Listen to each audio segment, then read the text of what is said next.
Hey there, welcome to the NFL Fantasy Football Draft Special presented by Verizon. I am Marcus Grant alongside Adam Rank, and we are through the 3 days of the draft. We even had a day to kind of pause and reflect in between there. So, Rank, how are you feeling after the weekend, and how many mock drafts have you done so far?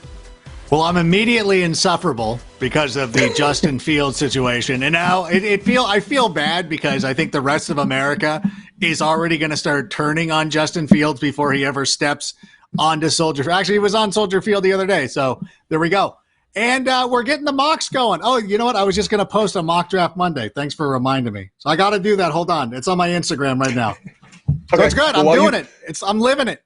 I was going to say, while you're doing that, I can go back and talk about some of the things that happened and the fact that we had a couple of rookie running backs come off the board in the first round. We had a number of them go throughout the draft, and we'll probably get to one or two of them before the end of this show. But as you look at all the runners who got drafted in the NFL draft, which one do you think should be the first one off the board in fantasy drafts this year? Well, I'm obviously looking at Najee Harris, and in the mock draft that I did today, somebody took him in the first round. Don't do that, people. We don't need to go that. We don't have to go that hard that early. Like we can saunter into this whole thing, but he is walking into a really good situation with the Pittsburgh Steelers. Not only is he going to a team that's going to commit to the run, but they did make some upgrades on the offensive line.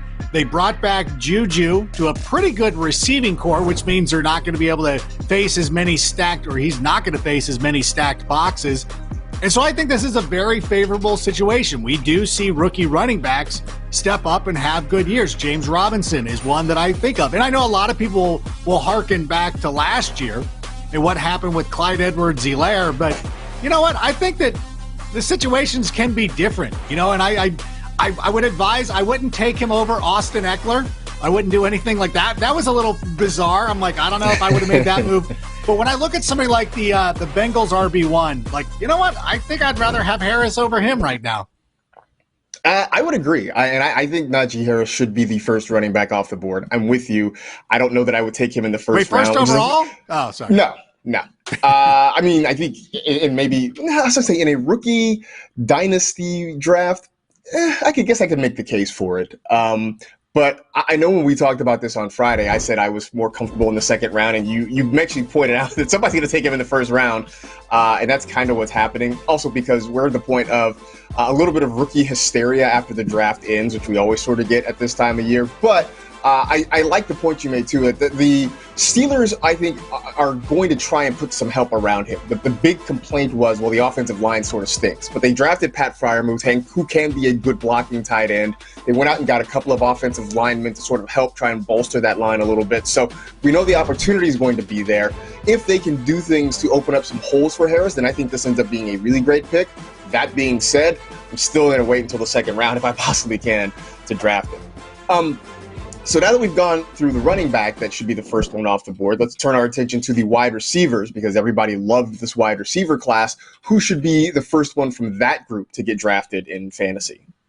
Well, I really do believe it has to be Ja'Marr Chase, who's coming in to be reunited with his former college quarterback, Joe Burrow.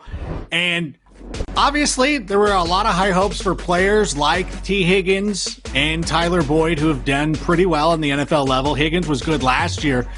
But I think his situation is kind of the most similar to what Justin Jefferson was able to walk into last year, going to a team that was going to be, probably not the best in the NFL, going to be in a lot of games where they had to score a lot of points.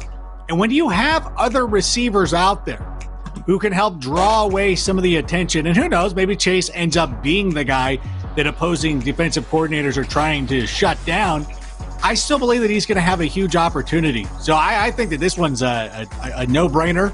I drafted him. I did draft him in, I believe, the 7th round, which, again, I'll be interested to see how this works out during the summer.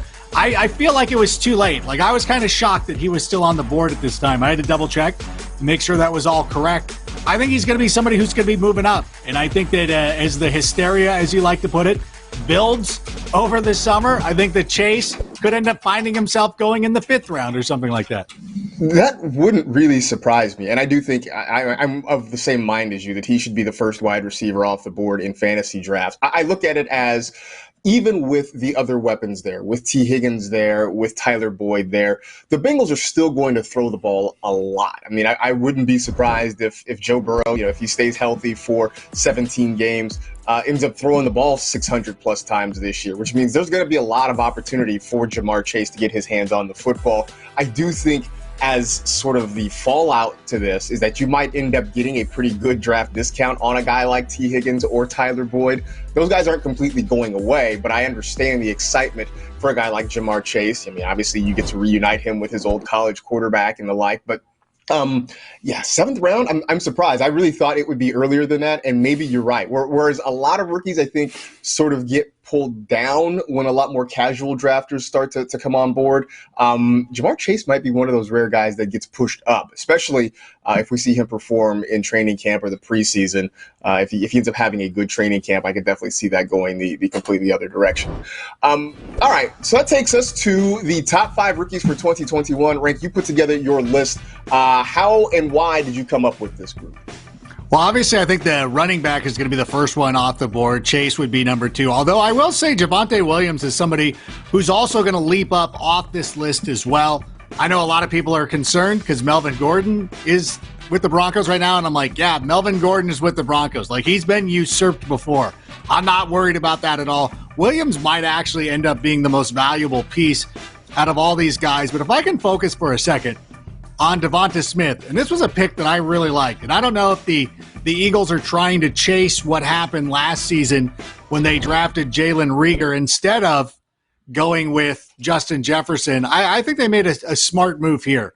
And I think Devonta Smith, you can say what you will about his size and everything like that, but this guy is going to be a very good football player this season. So I look at that situation for him and really do believe that he can step up. I don't think he's going to step up like Chase, but I think that he could actually be very productive this year. I think it's very similar. T. Higgins last year had a year like that. I think by the end of the year that Smith's going to end up carrying a lot of fantasy rosters.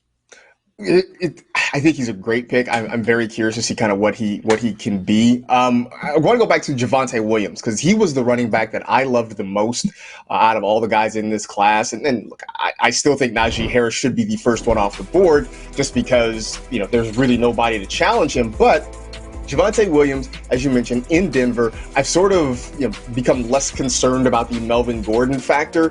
For you, can he be? I won't say maybe. I mean, can he be an RB1? I feel like that's a little bit maybe too high for him, or do you think he can reach that by the end of the year? Yeah, I don't believe that you're drafting him as an RB1. And by the way, apologies to our producers. I thought when I was talking about Williams before, you were going to roll the B-roll. Now I got it all out of order, but I got extra screen time, so what do I care? The thing is no, I really like his game, and I love his skill set. I mean, when the Broncos let go of Phillip Lindsay, I think we all should have come to the realization that they were going to draft a running back, and they moved up to take Williams, a guy that really liked because he can play all three downs. He doesn't have to come off the field. And I believe it was on our Friday show, you made the astute comparison to the way Jonathan Taylor came about last season. Is somebody who, first couple of weeks of the year, Marlon Mack was still there. He wasn't really feeling it. People roasted us on Twitter. Hey, where's Jonathan Taylor? And I anticipate the same thing happening this year. Like, Williams will not be off to a hot start. And all you kids on Twitter will roast me, and you'll wear out all your clown emojis.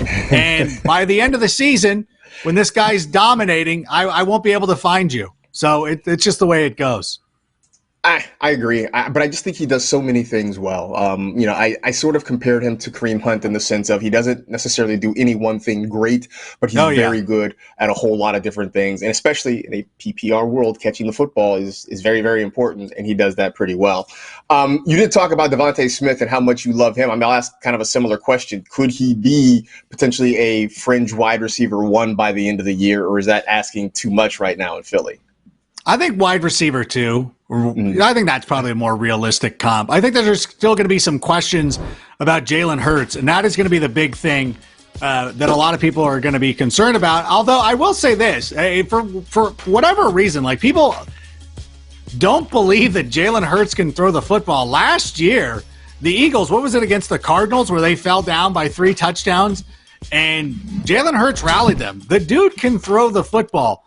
And when you have a player like Smith, you design plays to get the balls in his hands. That's what you want to do.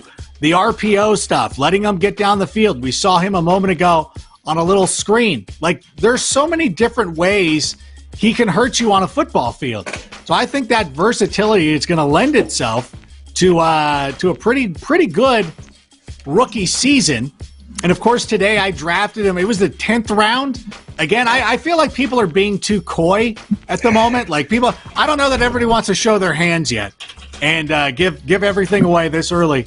But I thought that was kind of a steal. But I think as we move into the summer, we're going to start seeing him rise up draft boards.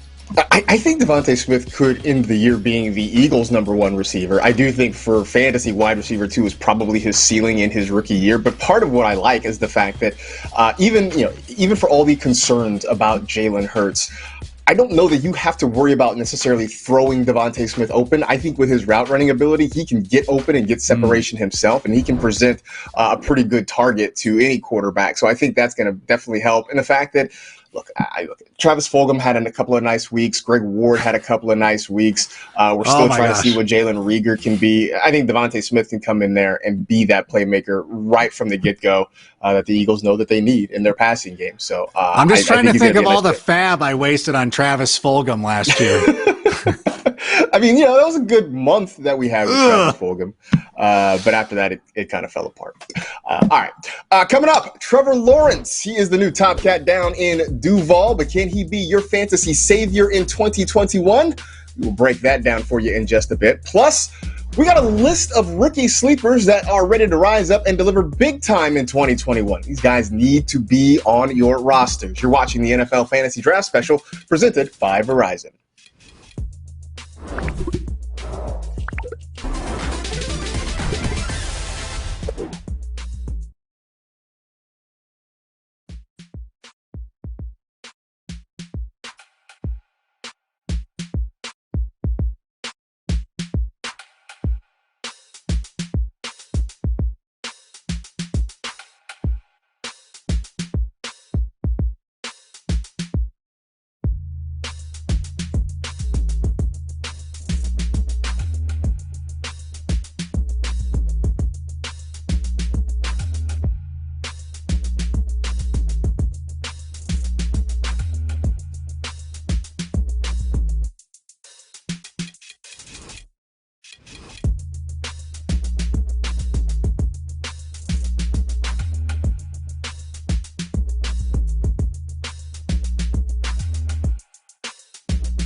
Time now for Snap Grades presented by Verizon. Of course, not a surprise to anybody that the Jacksonville Jaguars used the first overall pick on Trevor Lawrence.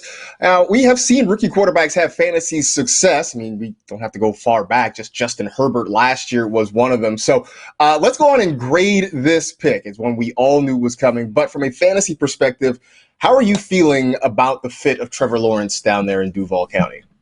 I believe this is an A, and I know that it was anticlimactic. We all knew that Trevor Lawrence was going to be drafted by the Jags, similarly to the way that we knew that Kenny Omega was going to be part of AEW. And it's worked out beautifully for Tony Khan in the professional wrestling sense, because Kenny Omega, not only the AEW champion, he's the Impact champion as well. And I really do believe that Trevor Lawrence is going to step up too. I think that it's been such a fait accompli for so long that we don't understand how huge this is going to be. And I think that the Jags now finally have their franchise quarterback, one that they've wanted pretty much forever. No disrespect to Mark Brunell or Byron Leftwich or anybody like that. But this gives them a bona fide superstar, and I'm excited to see what Trevor Lawrence can do this season. I think he's going to come out and have a Justin Herbert-like season. Where would you draft him? Like just redraft leagues? Well, you know what? I've been looking at a lot of drafts where I wait for a quarterback per use, because that's what we do as fantasy dorks. I like drafting Matthew Stafford. I usually go Matthew Stafford or Joe Burrow. But with this season being 17 games, I just feel like I need to have a good second quarterback.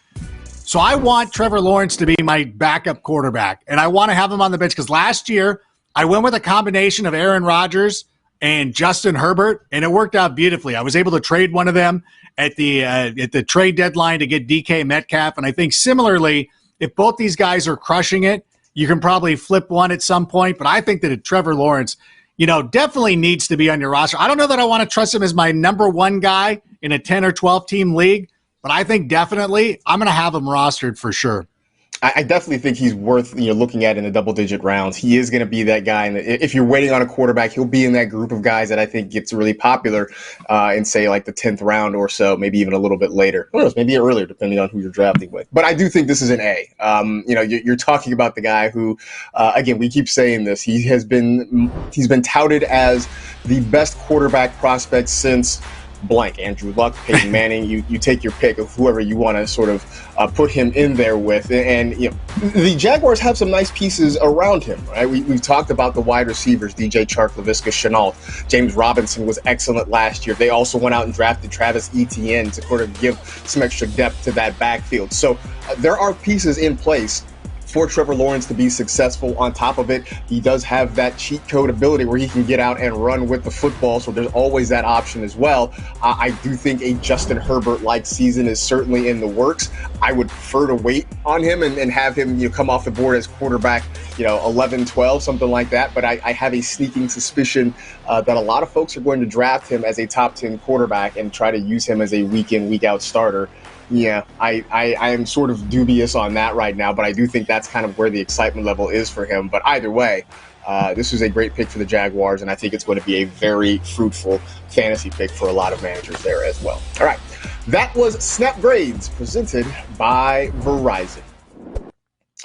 So this is a show about rookies, so we got to talk about sleepers because that is partially what we do. If you have a rookie sleeper for 2021 rank, who would it be? Well, I'm going to preach about Trey Sermon. I'm an idiot. I don't know why. Why did I do that? Why do I do that? Like, why do I tweet out the stuff that I tweet? Why do I say dumb things like that? I don't know. But I love Trey Sermon. Don't let me take away from the ability of this young man. And really, this is one of those situations, again, today, whenever you see me do mock drafts for the rest of the summer, I am not going to draft Trey Sermon because I do not want to tip my hand. I want to sit here and see where he's going to fall, and I want to see how the buzz works for him. Because last year, I was using Jeff Wilson Jr.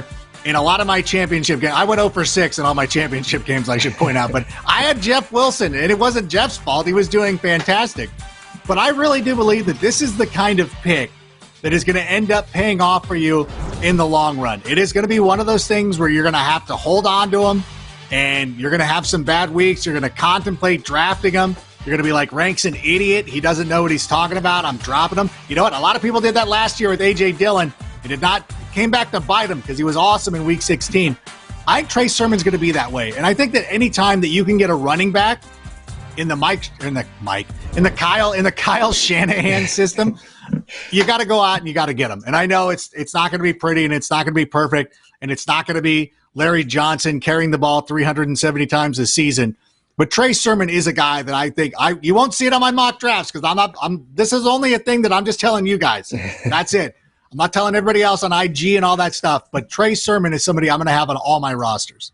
I can't ignore a running back in a Kyle Shanahan offense. I think it's just going to be too good, and especially the fact that he's the only back on that roster right now that has any long-term future with that club. Everybody else is signed only through 2022, so I definitely like that. But you mentioned a guy who played college ball in the Midwest coming to the West Coast. I got a guy who played his college ball in the West Coast going to the Midwest.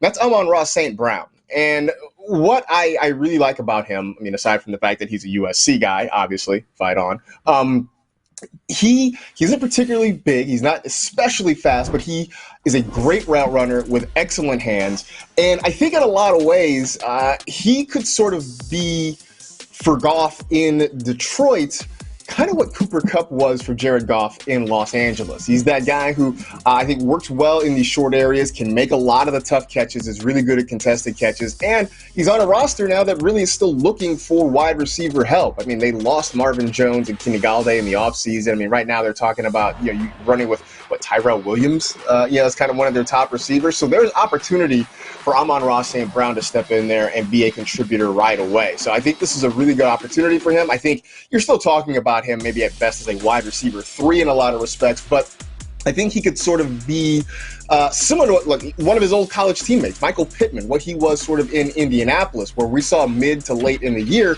Pittman really started to get his opportunity and be more productive. And I think you can talk about that with Amon-Ra St. Brown. And I think especially if you're looking in dynasty leagues, keeper leagues, the future is pretty bright for him. I know we weren't excited necessarily about seeing a receiver go to the Detroit Lions, but I do think that this might be one of the best possible fits for Jared Goff and that offense there in Detroit. So I'm going to try and see if I can, snag him in the late rounds in a lot of places and just sort of wait for that flower to blossom a little bit in the Motor City.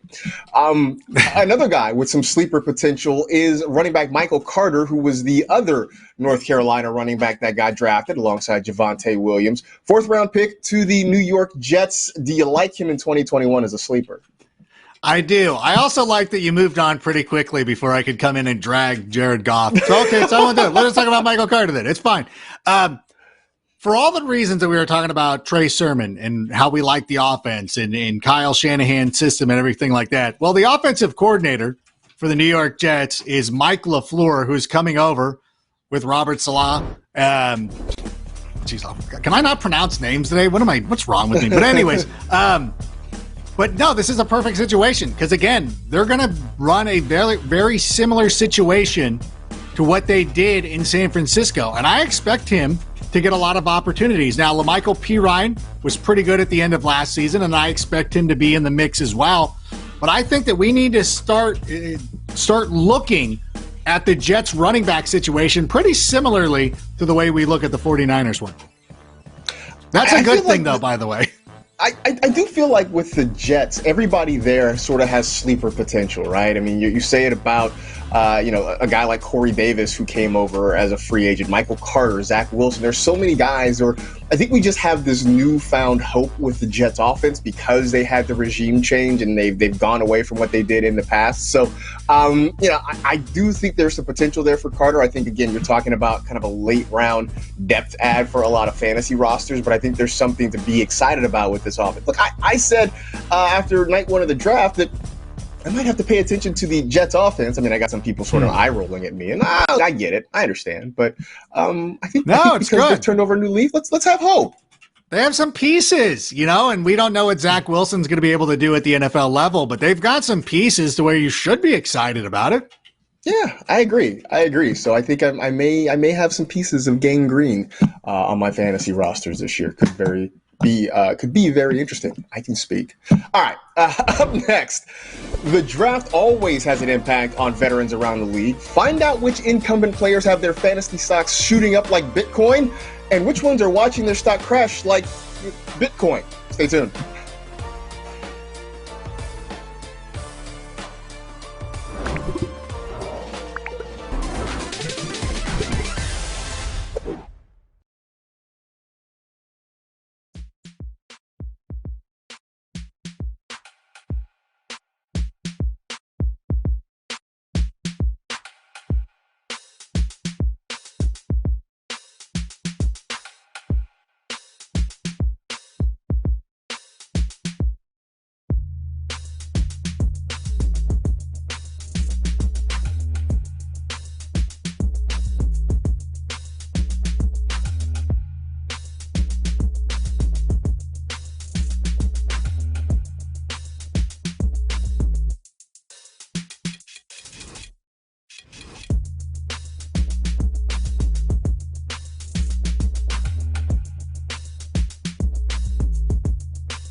Want to know when your favorite team is taking the field in 2021 or when this weekend's draft picks are making their debuts? Find out just a few days when the NFL releases its 2021 schedule. The whole thing will be revealed on Wednesday, May 12th at 8 p.m. Eastern on NFL Network and ESPN2. Welcome back to the NFL Fantasy Draft Special presented by Verizon. Now we got to talk about some of the collateral damage that sort of happened after this draft. So let's kick it off, though, on the good foot with the biggest winners, the guys who were maybe helped the most by what happened in the draft over the weekend. Who do you think kind of got the biggest bump from draft weekend, Rank? Well, I'm a pretty big Zach Moss guy, so I was pleasantly surprised that Buffalo did not draft a running back and are pretty much just going to run with him and Devin Singletary, of course. But Zach Moss, to me, just feels like the kind of guy who can have a breakout season. That Bills offense is explosive. They're going to be near the goal line an awful lot, and I know that they lose a lot of real estate to Josh Allen, who sometimes likes to call his own number. But I'm looking at that Bills running back situation, and I was desperately trying to make Travis Etienne just manifest there, but that didn't work out. So I think this is great for Zach Moss. And again, if you're going to be somebody who leans a little zero RB-like, I think Zach Moss, along with guys like A.J. Dillon, is somebody to kind of hone in on at that part of the draft. Well, I'm going to go with another running back in the same division, and for me, that's going to be Myles Gaskin. I thought for all the world that the Dolphins were going to draft a running back. I mean, I sort of had my heart set on Javonte Williams going down there to Miami and prospering, but the Dolphins did not make a move. They drafted a running back in the 7th round, but I don't expect that to really be an issue. Myles Gaskin, when he was healthy, he was the lead back, and we didn't see Miami running rotations. Whoever was their starter was going to get 18 to 20 touches a game. And right now, all signs point to Myles Gaskin being that guy again in 2021. Like I said, I didn't expect it, but here we are. And so he's going to be a guy that, I think he'll probably come off the board, I would guess 4th round, something like that in a lot of drafts. But if we know he's going to be the workhorse again down there in Miami, I don't mind having him as an RB2 candidate. So I didn't think it's going to happen, but hey, good for you, Myles Gaskin. You survived draft weekend, and you're going to be on a lot of people's radars when we start getting into actual fantasy draft season. So thumbs up to you. Meanwhile, the guys who maybe didn't fare as well, who might be a little bit salty after draft weekend, who is top of that list for you? Well, I'm going to go with James Robinson. And I remember talking before the draft with my friend Steve Lemmy of Tacoma FD, and that was a sick name drop, I know. But listen, here's my thing, is all we talked about is just don't draft a running back. And I remember telling him specifically, number one, they're not going to draft a running back at the end of the 1st round, so you're good. And as long as they don't draft one in the first 2 days, you'll be fine. And then what do? They go out there and take Travis Etienne. And poor James Robinson. Not only were you stuck in a situation where they brought in a running back who played for your coach in college, and you're like, okay, well, that kind of sucks, but I'll manage. You bring in the quarterback's best friend. Nobody's hanging out with you. It's like when you go to Disneyland with 2 other people, and one of you has to always ride by yourself. That's like James Robinson now. And I know this because that happened to me a lot as a kid. I was always on Space Mountain, sitting there by myself. Oh, you, Scott and Matt, yeah, you guys go. Have fun. I'll sit here behind you, high-fiving nobody. And poor James, all he did was crush it during his rookie season, and this is how they treat him. But you know what? If we know anything about Tony Khan, if you just look at what AEW's done, and this is the 2nd time I'm putting over that organization, they accumulate a lot of talent, and they go out there and they do a good job. So I think this is going to be good for Jacksonville, terrible for all of us dynasty leaguers. I had a feeling that James Robinson was going to have to maybe share a couple more touches with somebody else. I didn't think they were going to go out and draft, one of the 3 best running backs in this draft class. So yeah, that definitely was a punch in the gut for Robinson and for anybody who was sort of banking on him to be the guy this year. Mine's a little more simple, and it was Andy Dalton. Obviously this is a guy who went to Chicago with the hope, the expectation that he was going to be the Bears starting quarterback in 2021. He was going to be the guy to pick up the pieces after the Mitch Trubisky era. And then lo and behold, Justin Fields falls into the lap of the Chicago Bears on day 1. And so the Andy Dalton era is very, very short-lived. Were you drafting Andy Dalton? What is happening? Why are you trying to ruin us? Are you trying to make the Bears feel bad? You weren't drafting Andy Dalton. You weren't drafting Andy Dalton in a 2-quarterback league. They made a smart move. They made a smart play. But for Andy Dalton, like, obviously you go from being a starter to at best you are in a quarterback competition, and more than likely Justin Fields is going to probably take your gig at some point. So, look, I get it. For fantasy, Andy Dalton was probably going to be a backup, a waiver wire streamer as best case scenario. But now he probably doesn't even have that, because Justin Fields is going to be everybody's favorite rookie quarterback to draft. At least, non-Trevor Lawrence division. So it was not a great week if you were Andy Dalton and you were worried about, you were thinking about your job security. Like, you have a lot less of it now than you did, say, on Wednesday night. That's just facts. That's all there is to it. I feel like you're bringing in a little bit of unpleasantness to this amazing situation. For the Bears. I don't know. Maybe, that's all. But that's I feel like that unpleasantness, though, is probably the best place to sort of pull the chute on this show, and pull the chute on our weekend of draft coverage, which has been a lot of fun. By the way, the 2021 fantasy season is right around the corner, so be sure to download the NFL Fantasy Football Show at NFL.com/podcasts or wherever you download fine podcasts. All those good providers. Any parting words before we get out of here? You know what? Don't be afraid to go after rookies in your draft. And I know a lot of people went all in on Clyde Edwards-Helaire last year, and it probably didn't work out if you took him 8th overall. I'm not going to call anybody out by name, but it rhymes with gimme checks. Listen, don't be afraid of the rookies. It's a different situation this time around. So don't be afraid to draft these players, and enjoy the offseason, what's left of it, and we'll see you guys real soon. Absolutely. That seems a perfect way to get out of here. So we appreciate you watching the NFL Fantasy Football Draft Special presented by Verizon. Happy mock drafting, and we'll talk to you real soon.